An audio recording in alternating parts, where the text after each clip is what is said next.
My name is Richard August, and I'll be your host. Our guest is State Representative Jason Knight, a four-term Democrat representing Barrington and Warren. Representative Knight is a criminal defense lawyer. Welcome to State of the State. Well, thank you for having me. I appreciate it.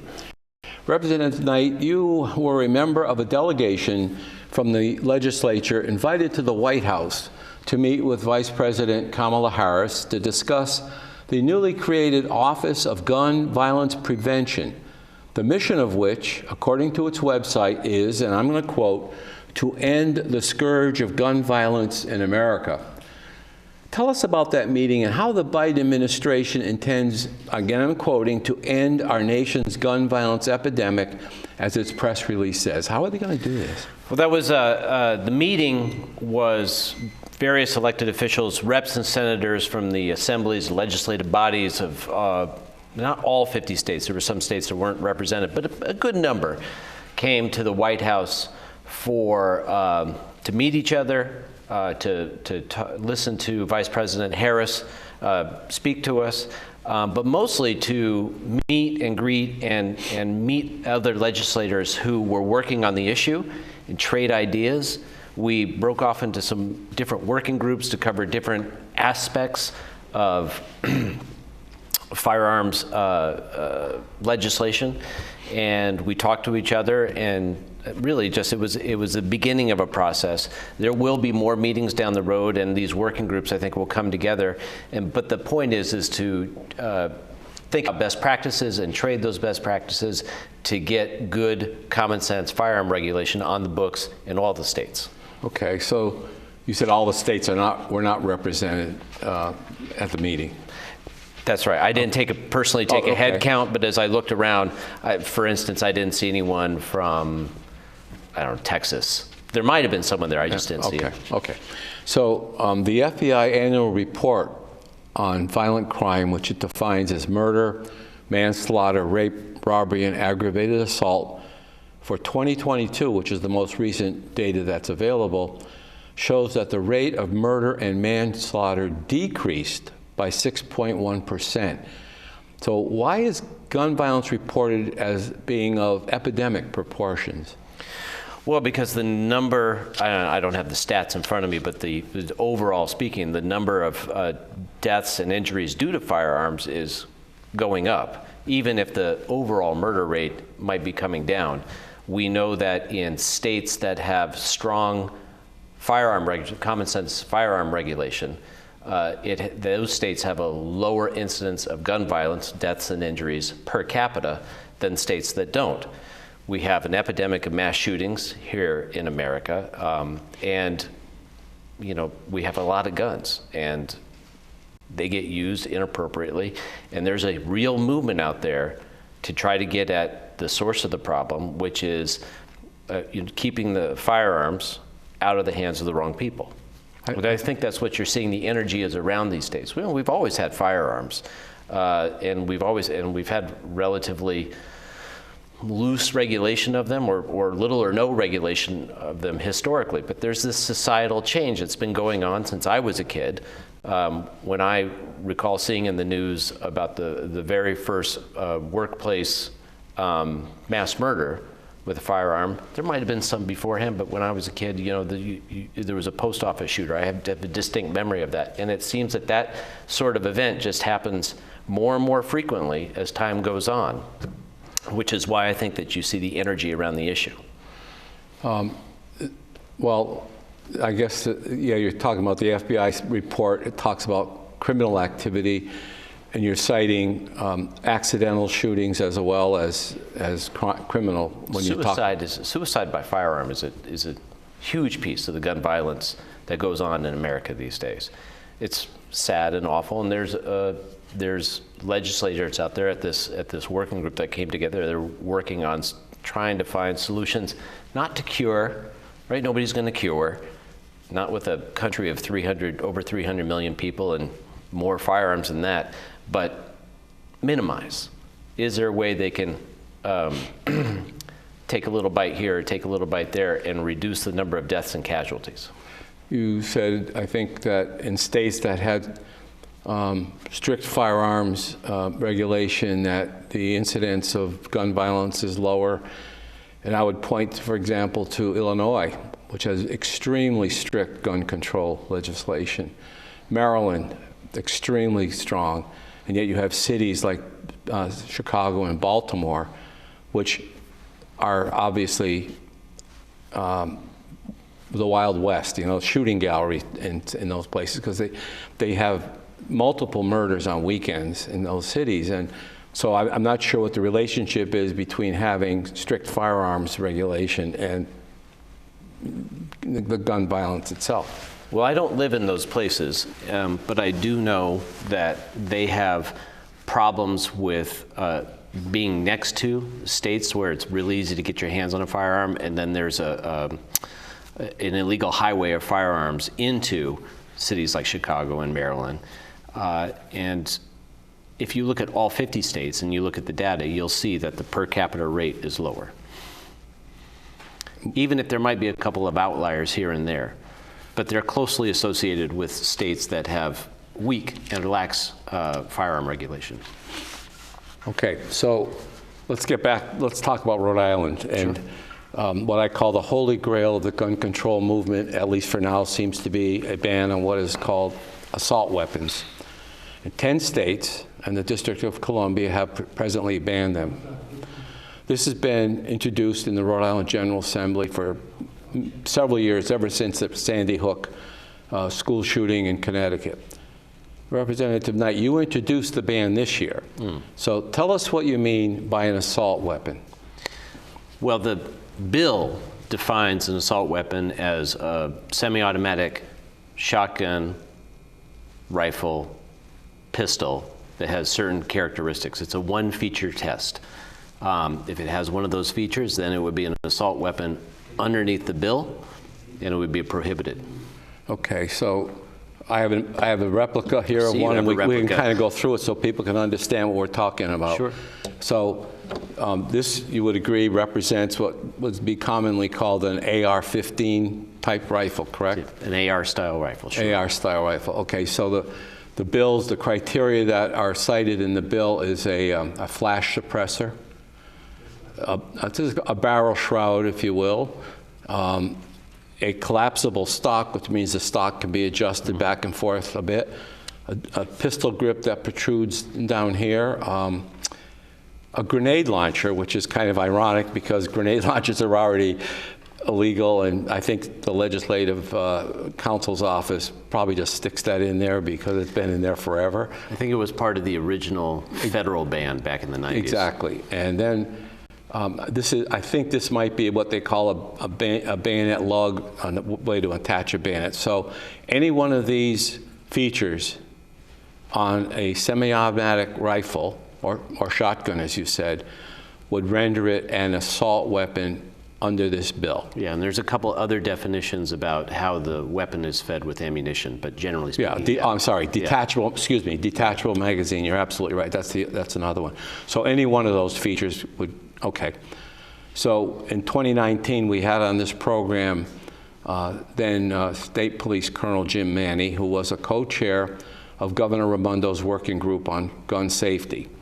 And he said that that group, by the way, included no members from the Second Amendment community, but he said they could not come up with a definition among that group of about 40, 45 people representing various segments, school administrators, police, whatever. He said they couldn't come up with a definition. I said, how do you define it? And he said, this. He pointed to the magazine, the detachable magazine. He said, this is what makes it more lethal than any other semi-automatic rifle. So my question, Representative, is last year we had a bill was enacted that prohibits the possession of any detachable magazine that is capable of holding more than 10 rounds. So doesn't that solve the problem? It doesn't. The high-capacity magazine ban is a part of the puzzle, but an assault weapon ban would get rid of, it's not just the magazine, it's what the magazine holds. And these AR-style weapons tend to hold ammunition that is larger with more firepower behind it, without getting too technical. Basically the bullets cause more damage than your standard handgun round. When they go into a person, they make bigger holes, and the survivability of an injury from one of those rounds, it's much lower than on average, right? Because, even a small bore, small caliber bullet in the wrong spot is going to be lethal, right? But your survivability with any sort of round that comes from one of those goes way down. Is that so? Well, wait a minute. I want to back up because you're addressing the ammunition. So you're saying it's not the magazine, it's the bullet that this thing fires? It's the whole thing. That weapon is designed to lay down a sustained field of fire accurately, right, to create a killing zone in front of it, which is exactly what happens in school shootings. And I believe that we will have lower gun deaths, and we will avoid or minimize the chances of a mass shooting here in the state if we're able to reduce the flow of those kind of weapons into the general public's hands. So if this, when we had the national assault weapon ban, it had all these characteristics, and what happened was gun manufacturers removed those characteristics, didn't change anything else, and it's very confusing to those of us who are familiar with firearms, and particularly those of us who are in the military and use them. The type of bullet is this gun fires a .22 caliber bullet of 52 grains. It fires at extremely high velocity, to be sure, but any rifle firing any kind of bullet is going to be devastating. And you're focusing on a type of rifle and not the ammunition that you say is the problem. That weapon, and ones like it, are the preferred weapons of mass shooters in America today. And there's no reason that we need to have them. The Second Amendment exists, right? It provides for an individual right to carry, to own a firearm, and to use it for defense of property, defense of yourself, defense of your family. Have one in a home, you can have one on the street. That's what the Supreme Court has said most recently. That bill that we put in today does nothing to restrict the ownership of a pistol, right? A standard long gun or a shotgun for those purposes, so that you can have your Second Amendment rights. Weapons like those, it's not a perfect analogy, but it's almost like letting someone drive an F1 racer on the highway. They're more gun than you need. They're super dangerous. In the wrong hands, they can be super deadly, and there's no reason for us to have them. Decades ago, we got rid of automatic machine guns because they were dangerous, and in the wrong hands, they could cause devastating damage. The same policy reasons that went into a machine gun ban exist for an assault weapon ban. And we had the national firearms ban from 1994 to 2004, as you know. Yes. And at the conclusion of that 10-year period, the legislation required that an evaluation be done of the effect of that ban. Two studies that were funded by the federal government, not by any groups, concluded that the assault weapons ban did not have any appreciable effect on violent crime, none. So the law was allowed to sunset. Some states, like Connecticut and Massachusetts, immediately enacted their own assault weapons ban that kind of mirrored the federal ban. Almost exactly in Massachusetts. It was almost exactly. So the point is the ban was tried and found not to be effective. You're citing the use in violent mass shootings, but you also said something about handguns. In terms of violent crime, handguns are used far, far more than this type of firearm. Sure. Okay. And how does the Bureau of Alcohol, Tobacco, and Firearms define an assault rifle? I don't know. I don't have their regulations memorized. it says that it must be capable of fully automatic fire. That's a machine gun. We've outlawed those. An assault rifle, by federal definition, has to be capable of firing fully automatic, which means you pull the trigger, you empty the magazine with one pull of the trigger. None of those are sold to the public unless they have a certain special permit and pay fees and go through a lot of hoops and wickets with the Bureau of Alcohol, Tobacco, and Firearms. They do exist and they are available, but they're never used in mass shootings. So, because they're hard to get. Yes? Yeah. If you could walk into a firearms store and purchase one after your waiting period, or in some states with no waiting period, and just walk out the door, you can bet they would be used for that kind of purpose. Well, thank goodness we don't have them in mass shootings. That's somewhat speculative on your part, but okay, we'll accept that. So, can you explain one thing in the bill that's kind of curious is why are law enforcement officers who are retired or off duty allowed to have an assault weapon? That's a good question. There's and I don't have it chapter and verse in front of me, but there is a federal law that in order for us to comply with in our law, we have to provide that exemption in the assault weapons ban. We didn't want to set up a situation where a law enforcement officer, a retired law enforcement officer, is relying on what the federal law says he can do, or she can do, or they can do, and then runs afoul of state law in Rhode Island. So federal law is supreme, right? So we wanted to craft our law so that it didn't conflict. So there's a federal law that says a retired law enforcement officer can have an assault rifle? I mean, it's very complicated in the interplay between the two, and I can't quite remember exactly what the federal law says, but the way our bill is crafted, because what we have here this year is, it's the same bill that we put in last year, and so I'm very far away from our conversations when we were tweaking it. But the reason why it's in the bill, our bill, the way it is to prevent a conflict with federal law. We don't want to jam up a retired law enforcement officer. Okay. Now, the bill, you said you were tweaking it, but actually the bill this year does include a new twist. It would require anyone owning an assault weapon, when the ban went into effect, to give them 1 year to dispose of the firearm or pay a $25 fee and register the firearm with the police. Or register. You can get rid of it, or you can keep it. But that's it had the grandfather last year. It's a legacy clause. How is this supposed to reduce gun violence? Does anyone really believe that the drug dealers or gangbangers in Providence, Central Falls, Pawtucket, wherever, which do have a firearms violence problem, they're going to run to the police station and register their guns? I'm really glad you asked that question. I'm actually glad you brought up the federal ban too. Right, so let's step back a minute. I will answer your question, but let's talk about the federal ban that was in place for about 10 years. Mm-hmm.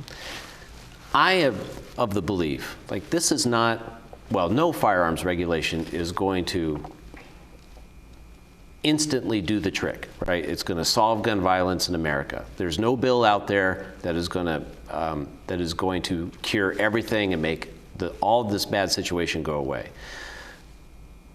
But reasonable firearm regulation that's specific and aimed at certain components of our gun violence problem will work to minimize the loss of life even a little bit, right? An assault weapons ban is not you make the law today and tomorrow it's like magic, all the assault weapons go away. That's not how it works. I look at an assault weapons ban as something that you got to think about, not in terms of weeks or even months or years. I think about it in terms of decades. Because what'll happen is you put that in place. They've effectively, like Massachusetts, where they have effectively had an assault weapons ban since '94. Mm-hmm. They will slowly come out of the closets. They will slowly be disposed of, and there will be fewer and fewer of them in circulation in general public. So they're not available for someone to do harm with, someone who is seeking to use them inappropriately. So when you mention the federal ban, you say the crime that was prevented by the federal ban is negligible according to those two studies. The studies found that the effect of the ban on violent crime was negligible. Right. I am familiar with those studies. There are some questions that people have with the assumptions that go into those studies, but I will say this, 10 years probably wasn't enough to get the most bang for the buck out of that bill. Right? I think you have to have it longer. So when you talk about people who are affirmatively out to possess a firearm, no matter if they're a prohibited person or not, affirmatively out there to commit crimes and whatnot, of course you're right. They're not going to pay attention to the laws. But that's why we have a law enforcement regime to go after folks like that. But to say that just because there are people out there who will violate the laws, there's no reason to have a law is silly, frankly, right? If we followed that logic, we would have no laws at all. The reason why we have a safe and stable society is that we have a robust law enforcement regime that has available to them laws on the books, right, to help them combat all the things we've decided as a society are bad. And they do a pretty good job in America. Is it perfect? No. Can they do more? Sure. But they need those laws in order to help make us safe. And an assault weapons ban, in this case, sure, I could see if we were to pass it today, 5 years from now, there's going to be someone who is owning or is possessing a firearm when they shouldn't. But there will be far fewer of those people than there otherwise would be, and the actual number of weapons in circulation will be fewer. So we won't have... Well, you said you'd answer my question. Do you think that people that have evil intent that own an assault rifle are going to run down to the police station and register it because the law says they should? I think the answer is obviously they won't. I think that law enforcement will be able to find and prosecute those folks if they're possessing weapons that they shouldn't have, just like they do today. Well, that's what they do now. If you're a felon or you're carrying a firearm without a license, as you know, as a criminal defense attorney, you're subject to arrest. Let me ask you another question that appears to be on the bill. I think this might be the first time, at least the first time I recall, it has a severability clause, which essentially means that if the court rules that one part of the bill, the ban or the registration, is unconstitutional, the other part will survive. Is that correct? Okay. And we had that last year. Okay, so in there both times. Okay, I stand corrected then. That severability clause, by the way, is commonly used on big pieces of legislation. It doesn't really matter what the subject matter is. It's a savings clause to make sure that... To make sure that part of it survives, right. And you don't have to rewrite the bill. So you don't have a court that's out there, they find one sentence they don't like, and then they strike down 5 pages of law.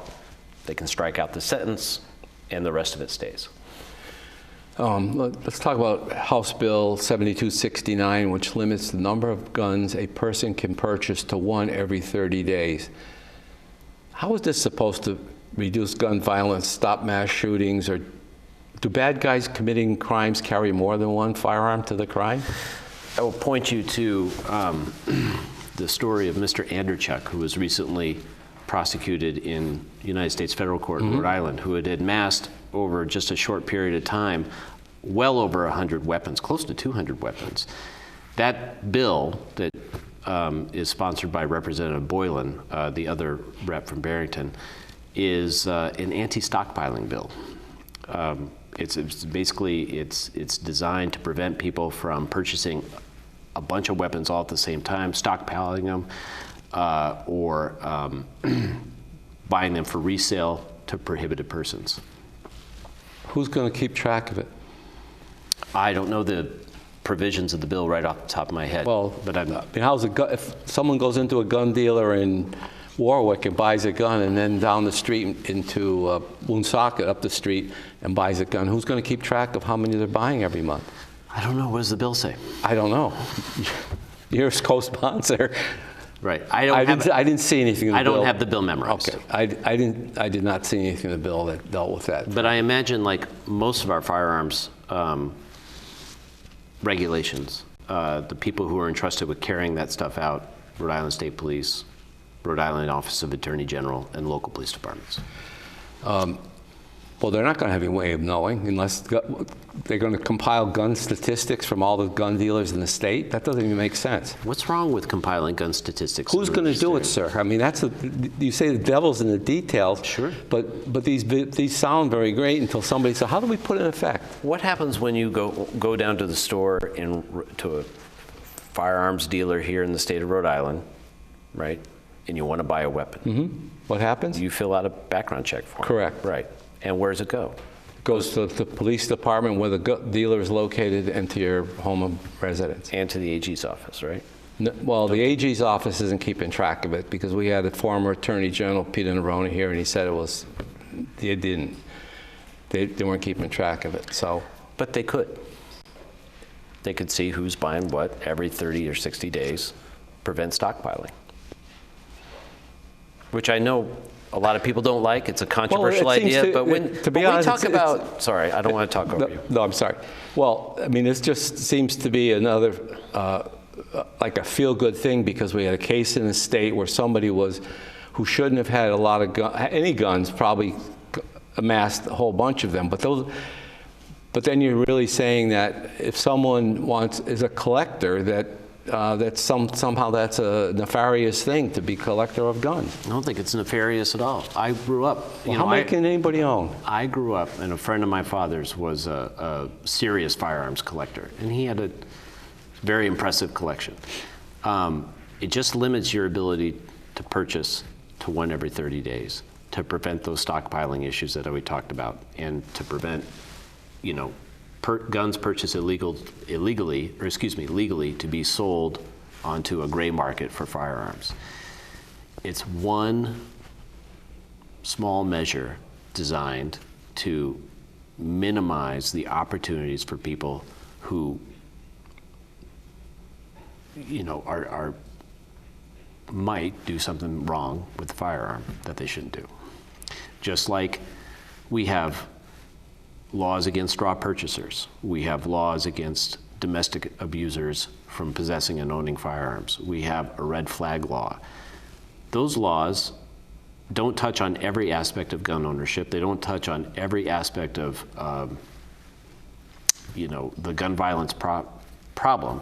But where they do touch, they save lives. We've had shows on both of those topics in the past.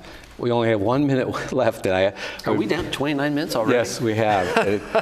I really, there's so many I wish we could do an hour show on this, and perhaps you'll come back because there's many bills that... It's a big topic. It is a big topic, and it's an important topic. Yeah. And I want to thank you for coming on because, frankly, it has been extremely difficult to get people who are either supporters of the legislation or are in the legislature to come on this program. And we've had several situations where they have committed to come on and at the last minute have canceled. So I want to thank you and also congratulate you for coming on, and it's really been a pleasure speaking to you. I thank you so much for the invitation. I think we all do better when we talk about the things that we disagree about. There's nothing to be afraid of about talking. If I'm wrong on one of these things, I'll admit it. But I'm happy to come and talk about these issues with you. I wish we had an hour and we could do a longer show, but thank you for the invitation. And we hope you, audience, you've enjoyed this discussion. It is a kind of an important topic, and it does affect a lot of people in the state. It is controversial, as you know, and every year when they call it Gun Night on Smith Hill, a lot of people show up to express their opinions. So please, stay tuned for future editions of State of the State. Thank you for your attention.